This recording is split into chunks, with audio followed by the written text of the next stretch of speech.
SMART goals: specific, measurable, attainable, realistic, and time-oriented.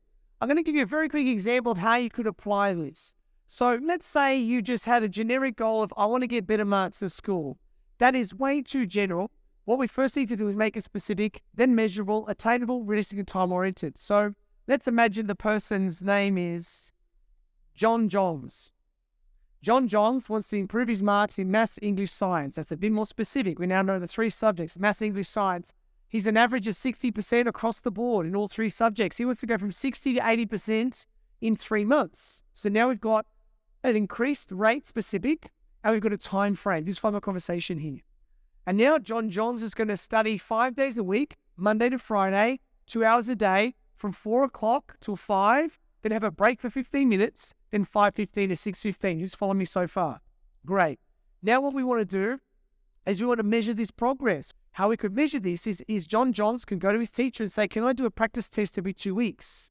By doing a practice test every 2 weeks over the required time frame, we can now measure if John is improving his marks enough to be on track to get his goal. So 3 months, that's 6 tests. Who's following my maths on that, right? Every 2 weeks, 6 tests. So how much should he increase each test to hit that 20% increase? We're going from 60 to 80%. So it's 20% or 20 divided by 6. About 4%, right?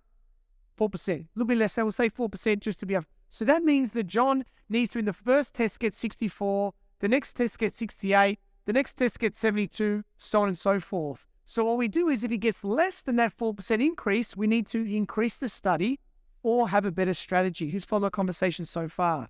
Now, because we don't know what strategy he's implementing, we can just assume that it's a time, like studying more is going to improve the result.